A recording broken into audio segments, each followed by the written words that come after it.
Only dark chosen ones go through these 5 vibrational stages alone. There's a truth so ancient, so vast, that it cannot be spoken aloud in mainstream circles. It doesn't sit neatly in a spiritual book or a quote on social media. It's not something you can learn from a weekend retreat or a YouTube meditation. This truth is lived, it's endured, and it's only revealed to a rare few. Those I call the dark chosen ones. Not because they are better, not because they are perfect, but because they were born with an invisible contract, a sacred agreement made before birth, to undergo a transformation so deep that they would lose everything they thought they were in order to become what they truly are, alone. This path isn't glamorous. It's not about flashing lights, sage smoke, or manifesting with the moon. It's a path of raw dismantling, a journey of deconstruction, and it unfolds through 5 distinct vibrational stages that only the dark chosen ones walk. Not because they want to, but because they must, because their soul evolution demands it, and because these stages cannot be shared or softened by others. They are meant to be walked in solitude, where no one can rescue you, only you can remember yourself. Click subscribe to this channel to get more profound spiritual lesson. The first stage is the collapse. It's not just a bad day or a rough season. It's an unraveling of identity so complete, so disorienting, that nothing feels real anymore. Your relationships start to feel hollow. Your job feels like a cage. Your body begins to reject routines that once felt normal. Almost overnight, the structure of your life begins to dissolve, and no one around you understands. They say things like, "You're just stressed," or "You're overthinking it," but deep inside, you know this isn't ordinary.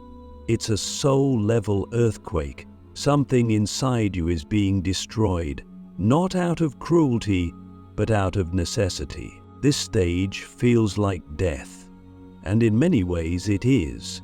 The death of the false self, the ego that was constructed for approval, survival, and comfort.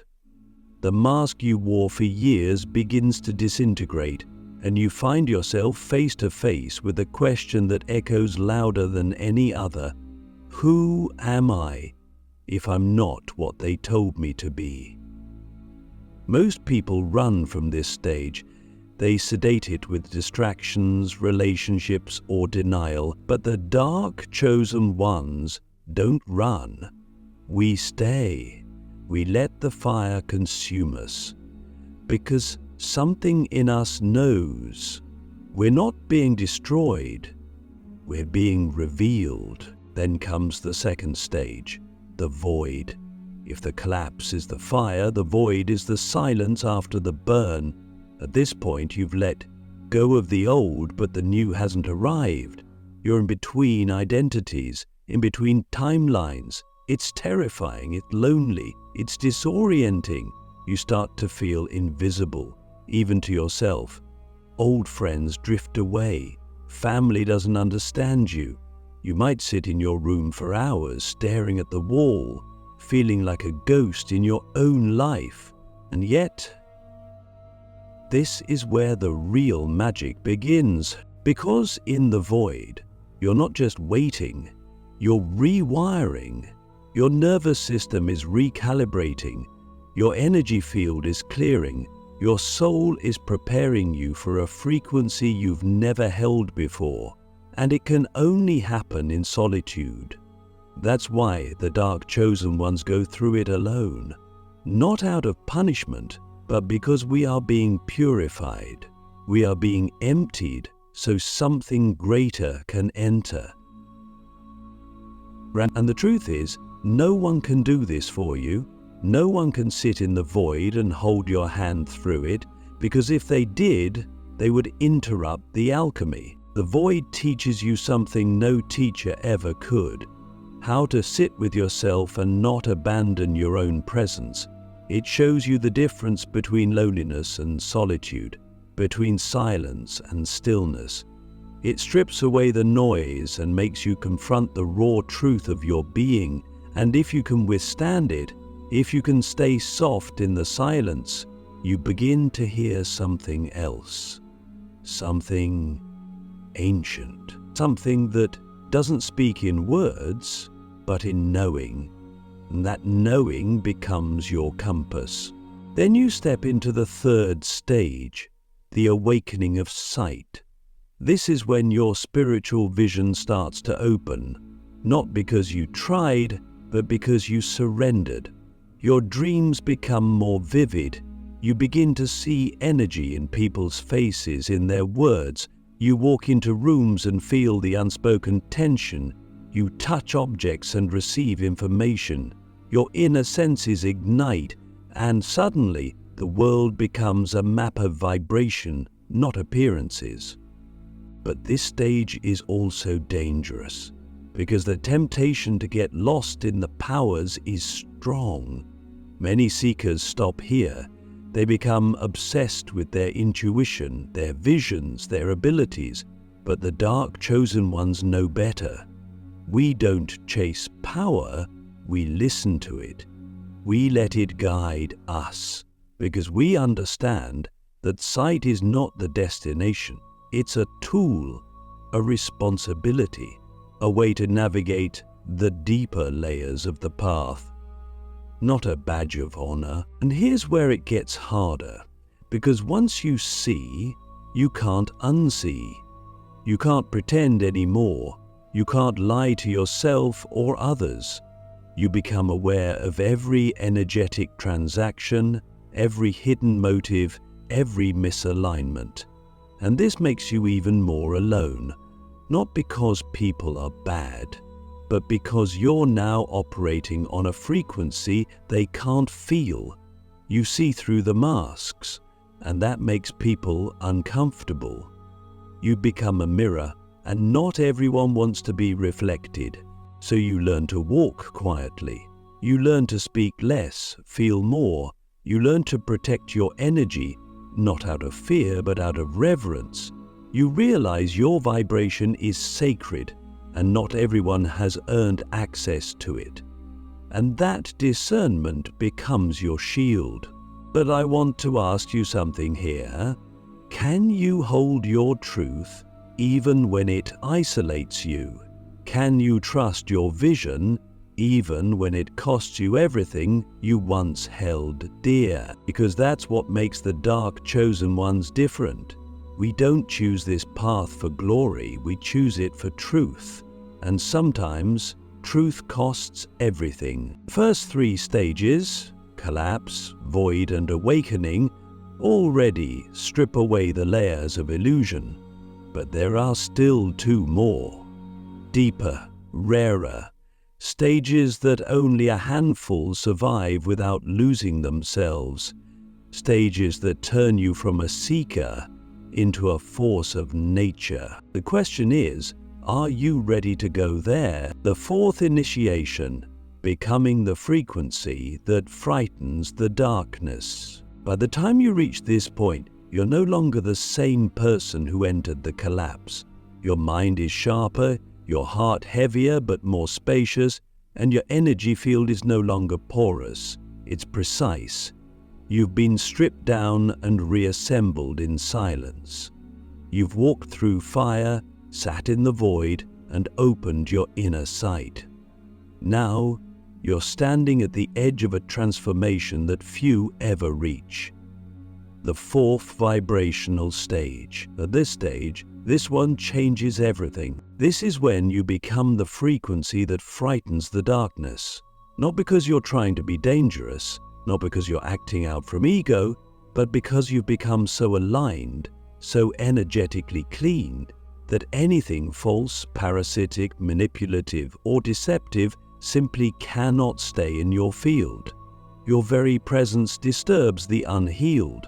Your energy becomes a signal that forces shadows to reveal themselves, not because you attack them, but because you embody truth without compromise. And darkness cannot survive in the presence of truth. It either transforms or flees. But here's the paradox. This stage doesn't feel powerful at first. In fact, it feels lonely, because the more you embody this unshakable frequency, the fewer people can stand to be around you without confronting their own shadows. You'll see it happen. People will love you at first, drawn to your clarity, your depth, your calm, but then, suddenly, they'll pull away, disappear, or even turn against you. You didn't change. Your frequency simply revealed what was hidden in them, and most people aren't ready to face their own inner chaos. So you learn to let go over and over again, not with bitterness, but with grace. You stop chasing connections that can't meet your energy. You stop explaining yourself just to be understood. You stop dimming your light so others won't feel exposed, and in that solitude, you begin to feel something else: sovereignty, a form of spiritual independence that can't be faked. You no longer belong to anyone, not society, not family expectations, not even your old self. You belong to truth now, and truth is a lonely, beautiful path. At this stage, your aura becomes a field of discernment. People either rise to meet it or fall away from it. There is no in-between. And while that may sound harsh, it's actually the most compassionate thing you can do for yourself and for others. Because when you hold your frequency steady, without collapsing to accommodate others, you give them a rare opportunity to rise, to meet you in truth, to shed their masks, to grow. Not everyone will take that opportunity, but those who do, they become your true tribe, not the crowd that claps when you're agreeable, but the souls who can walk with you in silence, in depth, in power. No performance, no pretense, just presence. But this stage also invites new challenges, because when your frequency becomes this clear, you don't just repel darkness, you attract opposition. Not from spiritual entities alone, but from systems, ideologies, and structures that thrive on unconsciousness. You'll feel it.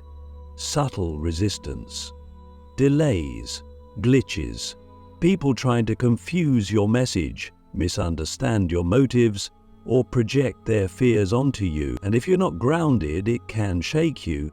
But if you are, if you truly know who you are, none of it touches you. You begin to realize that protection is not something you call in with prayers and rituals.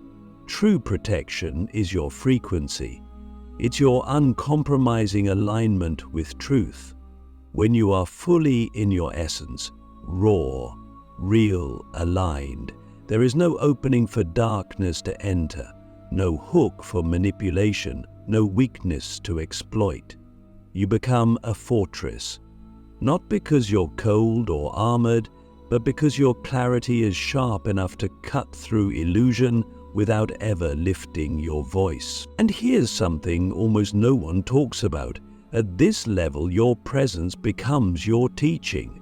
People will start to come to you, not because you advertise, not because you try to convince, but because they feel something when they're near you. A calm, a mirror, a fire, something they can't explain but can't deny. You start to move through the world like a tuning fork, and those who are ready to rise will feel it and begin to shift. But you also have to be careful, because your power is now magnetic, and not everyone who's drawn to you is meant to walk with you. Some come to take, some come to copy, some come to test. This is where your discernment must become razor sharp. Not everyone deserves access to you. Not every connection is sacred. You must learn to read vibration like a second language, instantly, without hesitation. And when something feels off, you trust yourself the first time. That's how you protect your power. So let me ask you something now. Can you hold your highest frequency even when you're misunderstood, misjudged, or left behind? Can you stay in your truth even when it costs you everything familiar? This is the crucible of the fourth stage. It's not about perfection, it's about presence. Not about proving, about embodying. And if you can hold steady here, you begin to realize something profound. You are no longer becoming the chosen one, you are. And yet, there is one final stage, a stage few ever reach. One that doesn't just change your life, it changes reality itself. The final stage, becoming the portal between realms without losing yourself. There comes a moment when transformation no longer feels like a process, it becomes your natural state. You're no longer chasing healing or searching for truth, you are it. You're not ascending, you're embodying. And this is where the final vibrational stage begins, the one that only the rarest souls will ever reach. Because it doesn't come through effort, it comes through surrender, through complete alignment, through letting go of everything, even your identity as a seeker. The final stage is when you become the portal, an open channel between realms, between the seen and unseen, between the human and the divine. And you hold that bridge with such precision, such humility, that you don't even try to explain it anymore. You live it. This stage isn't about bells and whistles. It's not about psychic fireworks or mystical theatrics. It's about clarity. Deep, unshakable clarity. You walk into a room and people feel something shift, but they can't name it. Your presence alone begins to reorganize the frequency of the space. You become a living transmission of balance, truth, and awareness. You're no longer reacting to life. You're responding from a grounded, multidimensional awareness. And that's what makes you dangerous to illusion. You don't fight the system, you dismantle it with your presence. But here's the paradox of this final stage. You must stay incredibly human. You must stay grounded, rooted, present in the body. Because when you're this sensitive, this connected to the subtle realms, it's easy to start floating, getting lost in visions, in downloads, in the high of spiritual insight.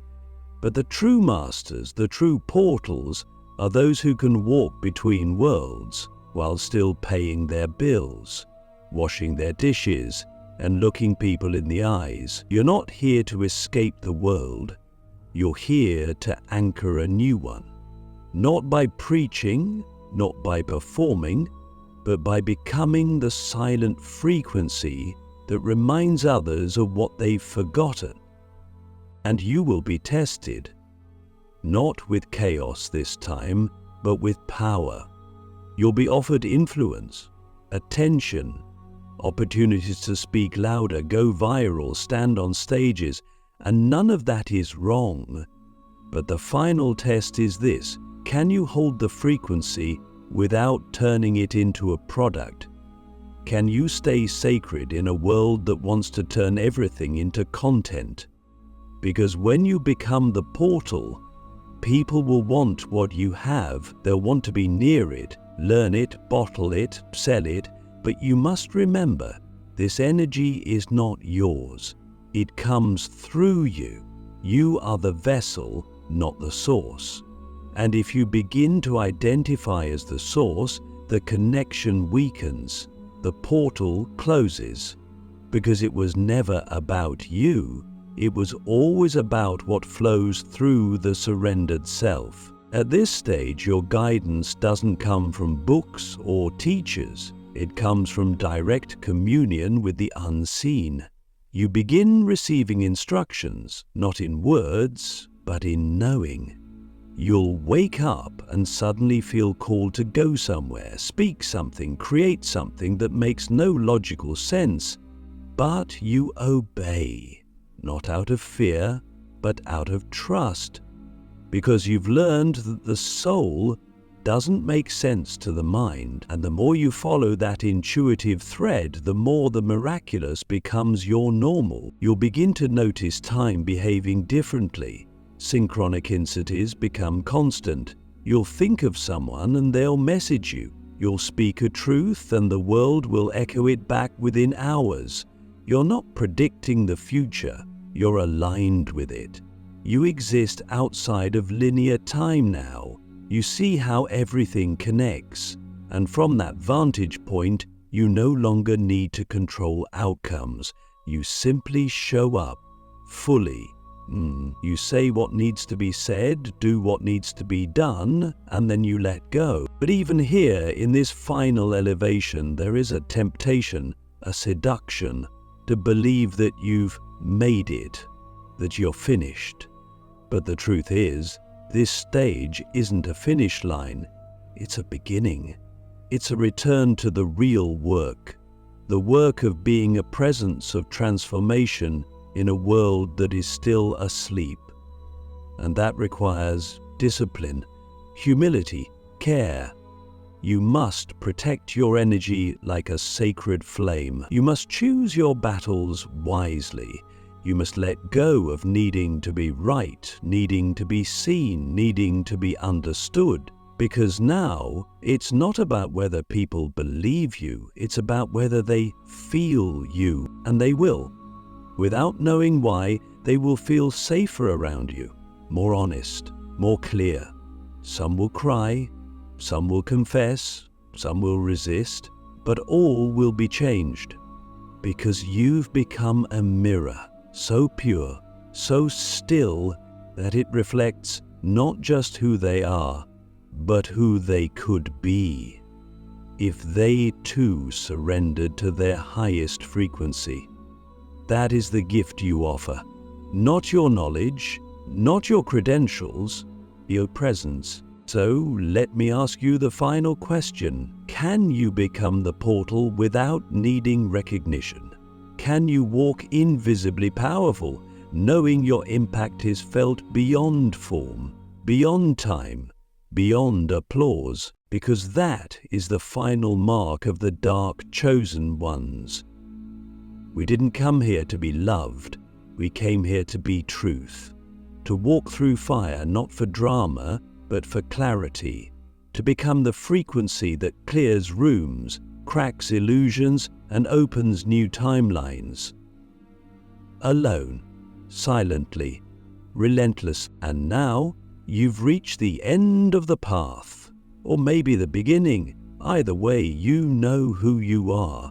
You know what you carry, and now it's time to live it. The hidden purpose of isolation, why no one can walk with you until you fully walk alone. There's a secret no one tells you until it's too late to turn back. The path of the dark chosen one is not only forged in fire, it's sustained in isolation. Not the kind of isolation that comes from rejection or abandonment, but the kind that is sacred. The kind that strips away every illusion of dependency, every false sense of safety, every tendency to outsource your truth to others.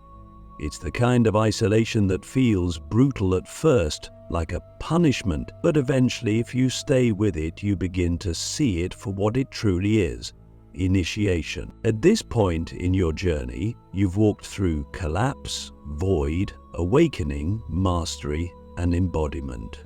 You've become the frequency. You've become the portal. But before you can truly serve others from that place, you must go through one final refinement, a period of deep, holy solitude that tests not your strength, but your clarity. It asks you, who are you when no one is watching? What do you stand for when there is no audience, no applause, no confirmation? You still hold the line when it's just you and the silence. This kind of isolation is not a phase, it's a rite of passage. It's the universe asking you to stand completely alone so that every energetic attachment, every unconscious agreement, every lingering insecurity can rise to the surface and be faced one final time. You'll feel it in your bones, the urge to reach out, to explain yourself, to be seen. But no one will truly understand you in this place. Not because they don't care, but because they can't. They haven't been where you've been. They haven't seen what you've seen. And so the universe lovingly closes the door and says, not yet, not until you remember who you are without needing anything reflected back. This is where many falter. They confuse this sacred solitude with failure, with loss, with being forgotten. But the dark chosen ones know. This is the womb of sovereignty. This is where the final illusions die. This is where you stop needing to convince anyone of anything. You stop needing connection to validate your path. You stop needing community to feel spiritual. You become the whole temple, the sanctuary, the guide, the flame. And then something strange happens.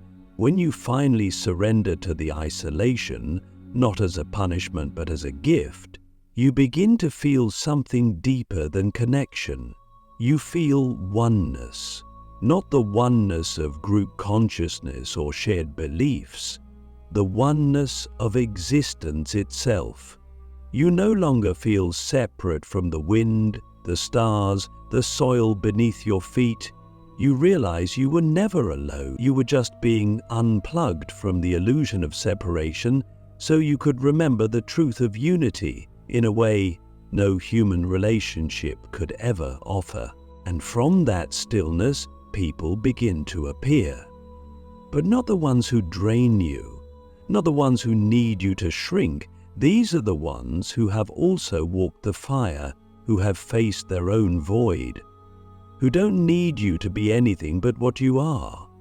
There is no performance, no hierarchy, just resonance. These are your soul allies.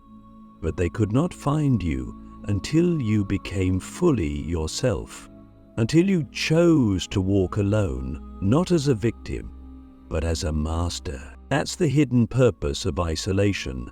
It's the final clearing, the final remembering. And when you complete it, when you walk through it with your eyes open and your heart soft, you don't return to the world the same way. You return as a frequency, a temple, a presence that cannot be shaken because it no longer seeks. It knows. So I'll leave you with this final question. Can you walk alone long enough to become the one others have been waiting for? Can you embrace the silence so completely that you become the sound when truth finally speaks? Because if you can, then you're not just chosen, you're ready. And the world will never be the same again.